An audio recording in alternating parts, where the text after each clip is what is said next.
Hey guys, Edre here, and today I'm going to be doing a review that I have been pretty hyped up for a while now. The new posthumous Juice WRLD album, Legends Never Die. I gotta say, I was a little nervous because, a bit of background, I've been a pretty solid, pretty big Juice WRLD fan for a little while now. I remember when all that was playing, or not all that was playing, but I remember hearing Lucid Dreams, All Girls Are the Same, and then I remember when Death Race for Love came out, he was everywhere.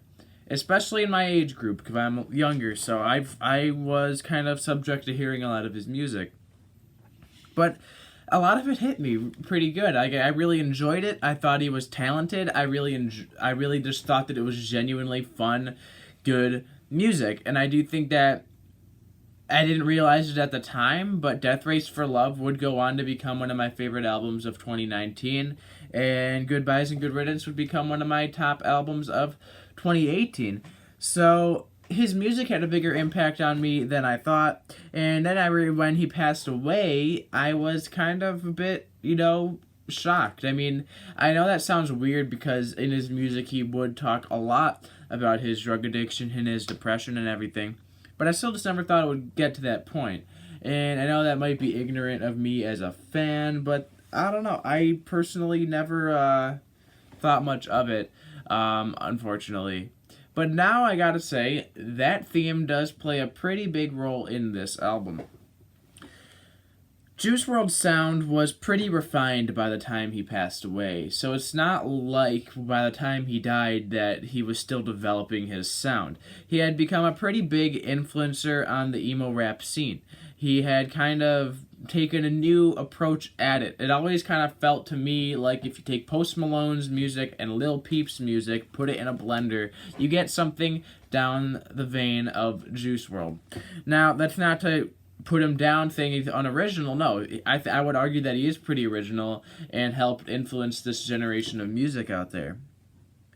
But I was not sure if this album was truly going to do him justice. When XXX died, when Lil Peep died, a lot of the stuff released after their death was not at the same level of quality as the stuff released during their life. And that, to me, is just a fact. In my opinion, I don't think there's any denying that. And I was very much afraid that they were going to go through and do something like that with Juice. Release a bunch of subpar material that wasn't released for a reason.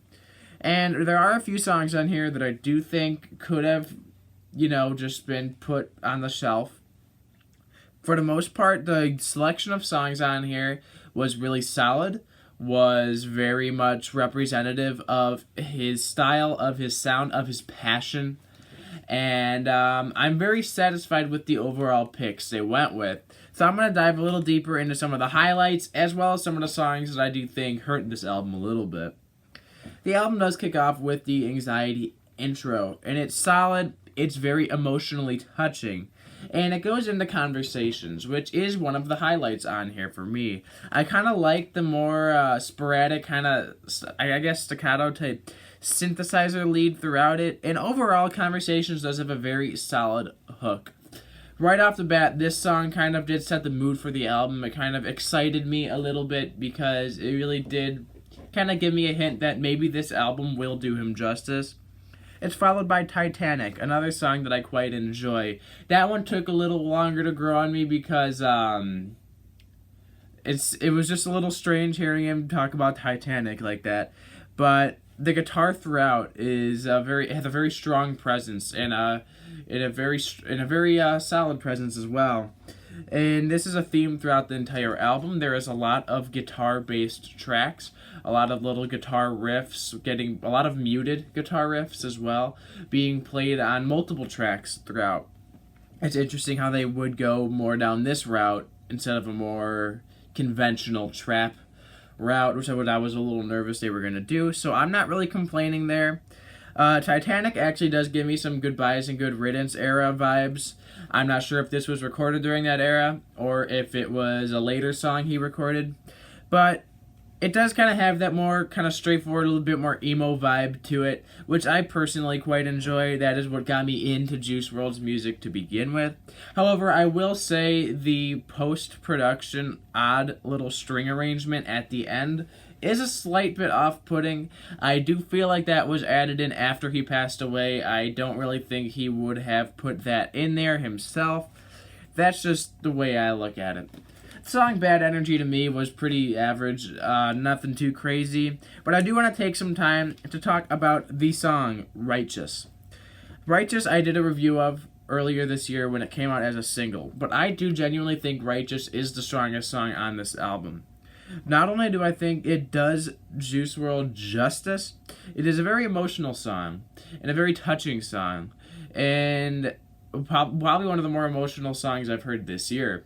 I think it was really well put together. It was a great tribute to Juice, and I do think that this is definitely the kind of song that he would put out if he were still putting stuff out, if he didn't die. So Righteous to me is definitely a highlight on here. Definitely one of the best songs. One of the most emotionally one of the most emotional roller coasters I think I've been through this year when it comes down to music. Righteous is a really great track.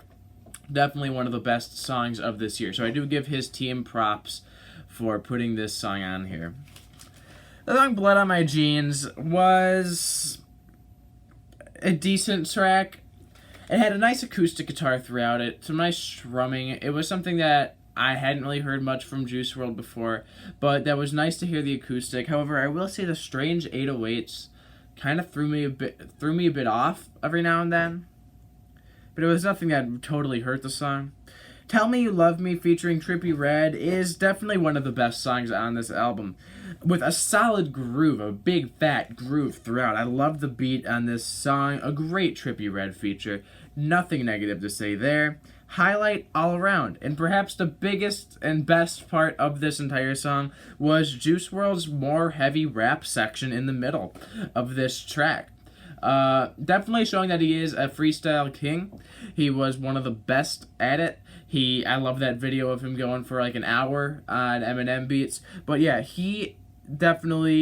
I'm glad that they picked this song because it definitely represents the fact that he was a solid rapper. He was not just a melodic singer rapper type guy like a lot of the ones out there today. He was a genuinely good rapper. And that kind of also got me a bit emotional because it's like, man, if he did not die, he would still be out there putting out killer music today. Some of the best out there. So it does kind of suck to see what we're missing out on. But the next few tracks are songs that I have really I like them, but I have mixed feelings on.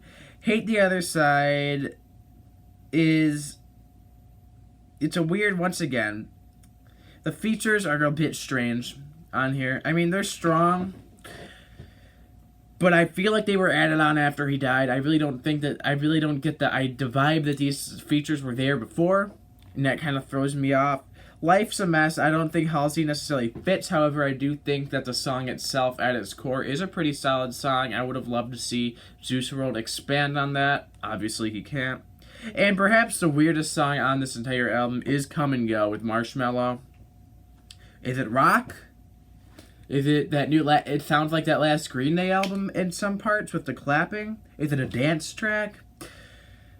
It was executed well, but it still feels like they were unsure what they wanted to do. I'm not sure how much of an input Juice actually had on this song.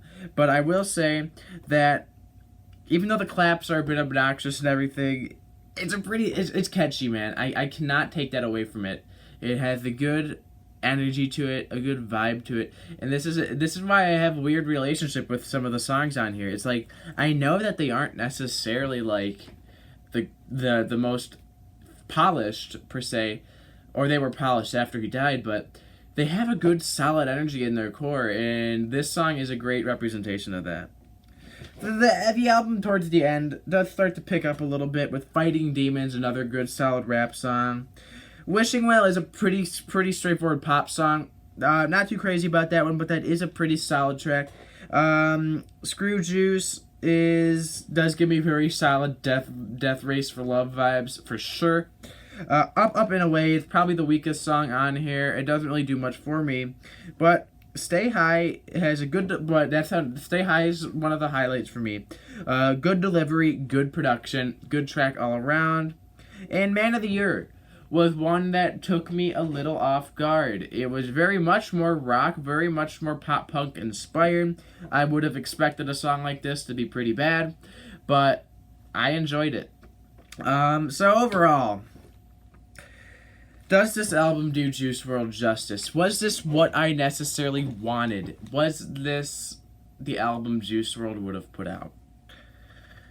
I think this album does him justice. Honestly, even though it took me a few listens because I was a bit skeptical, I wasn't sure if it really was the right album that they should have put out. But I do think at the end of the day, these songs are all solid tracks. Even if I'm not crazy about every single one of them, they all represent a different part of Juice WRLD.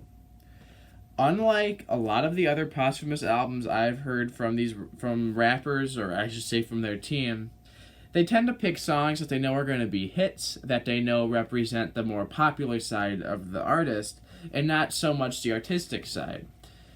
I could say that with X, I could even say that with Lil Peep. But Juice WRLD's team seemed to pick a good variety of songs. Some of his more pop-friendly songs, some of his more rap-friendly songs, some of his more rock, pop-punk type songs, some of his more emo songs.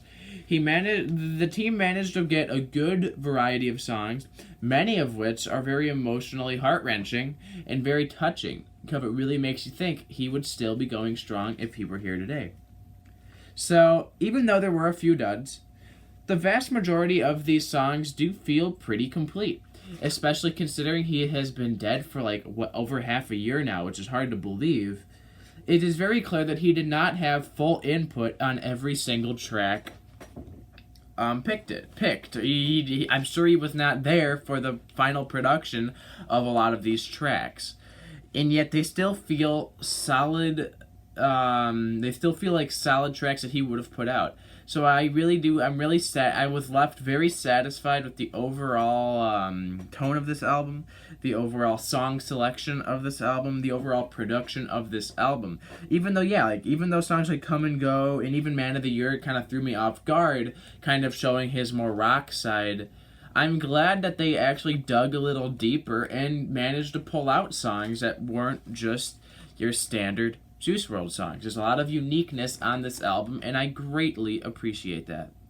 So at the end of the day, this was a hard album for me to score because I'm mainly scoring his team here, not just him, because a lot of this was left up to them to finish. But at the end of the day, I was left satisfied. Even though I had a few complaints here and there, I don't think every song was necessarily the greatest.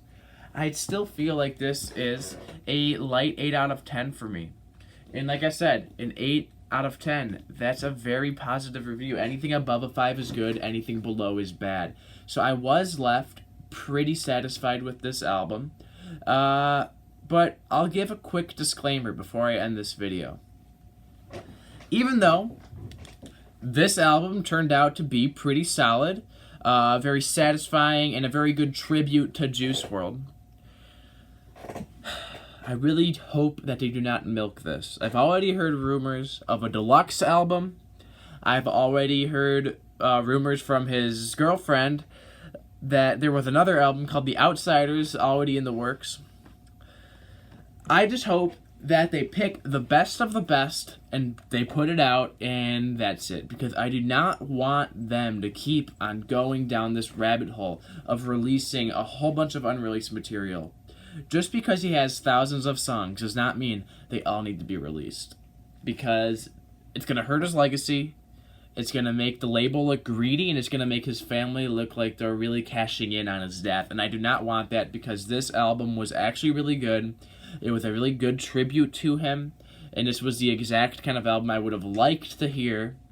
So, I was left satisfied. I want to hear how other people think, because I feel like an album like this will have some mixed feelings. That's about it for now. Legends Never Die, Juice WRLD. Pretty solid posthumous album. I cannot deny that.